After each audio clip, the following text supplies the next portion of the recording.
खेल मंत्री संदीप सिंह ने कहा कि गांव थाना स्थित ऐतिहासिक ब्रह्म सरोवर तीर्थ को पर्यटन एवं सौंदर्यीकरण की दृष्टि से विकसित करने की दिशा में प्रयास तेज किया जाएगा। उनका प्रयास है कि अंतर्राष्ट्रीय गीता जयंती महोत्सव एवं अन्य धार्मिक आयोजनों के दौरान श्रद्धालु एवं पर्यटक इस तीर्थ की भव्यता के दर्शन कर सके। खेल मंत्री गांव थाना में जिला परिषद सदस्य सचिन नंबरदार के निवास स्थान पर आयोजित कार्यक्रम में बोल रहे थे। उन्होंने ग्रामीणों की समस्याएं सुनकर मौके पर ही उनका निवारण किया। इस दौरान खेल मंत्री ने कहा कि गांव के ब्रह्म सरोवर तीर्थ की तरफ जाने वाले गंदे पानी के नाले को बंद करके इसके स्थान पर सीवरेज डलवाने के लिए संबंधित विभागों को निर्देश दिए जाएंगे। उनका प्रयास है कि प्राचीन ऐतिहासिक ब्रह्म सरोवर तीर्थ की स्वच्छता बनी रहे। गांव के युवाओं को लेकर खेल मंत्री ने कहा कि यदि पंचायत सर्वसम्मति से प्रस्ताव डालकर लगभग 4 एकड़ जमीन खेल विभाग को उपलब्ध कराती है तो गांव में आधुनिक सुविधाओं से युक्त खेल परिसर तैयार किया जाएगा ताकि युवा यहां अपनी खेल प्रैक्टिस के साथ साथ पुलिस व सेना में भर्ती की तैयारी भी कर सके। उन्होंने गांव में बने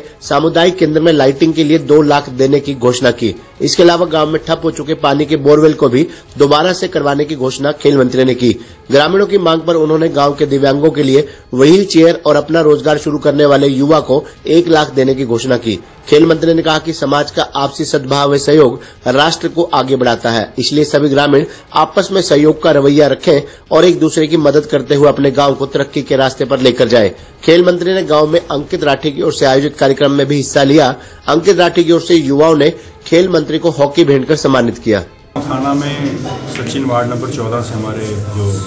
प्रत्याशी थे वो जीते थे और उनके यहाँ सभा की, बहुत बढ़िया सभा हुई और कुछ मांगे थी, जैसे कि यहाँ पर एक पैलेस बना है, अंदर लाइटिंग की जो दिक्कत थी तो उसको अपनी घोषणा ऐसी मिली को उसको मैंने जो उसको फंड लगना है उसके लिए 2 लाख रुपए और सड़क वो चाहे पंप जो है जो वो बंद हो रखा है, बोर जो है उसका काम करवाने के लिए, चाहे बिजली के काम हो, छोटे मोटे काम हो, सभी जो जितने भी कर्मचारी हैं, ऑफिसर्स हैं, उनको आदेश दिए कि जल्दी से जल्दी इसको पूरा किया जाए। साथ ही में यहाँ पर गौशाला बहुत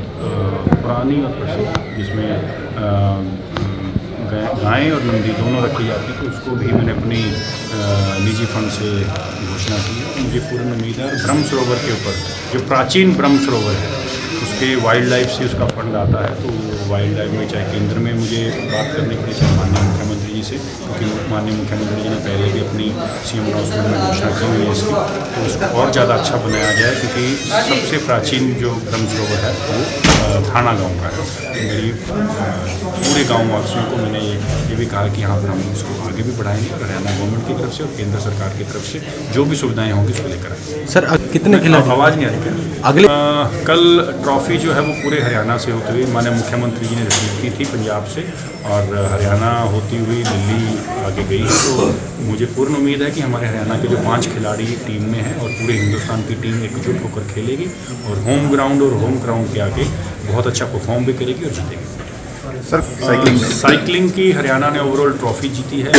गोल्ड, ब्रॉन्ज और सिल्वर और ब्रॉन्ज में हमारी जो गिनती है वो पूरे हिंदुस्तान के बाकी स्टेट से कहीं ऊपर कहीं ज़्यादा है और एक तरीके का हम 70% मेडल्स हमारे पास हैं, 30% ऑल ओवर इंडिया में गए हैं, तो ये एक बहुत बड़ा मार्जिन है और माननीय मुख्यमंत्री जी ने जो स्कीम्स चलाई हैं उस स्कीम्स के तहत ये बहुत अच्छा रिजल्ट आया और मैं विश भी करता हूँ, दुआएं भी देता हूँ कि बच्चे आगे बढ़ें और आने वाले अगले साल में एशियन गेम्स हैं उसमें हमारे हरियाणा के एज वेल एज हिंदुस्तान की तरफ से रिप्रेजेंट करके मेडल जीतें। Thank you.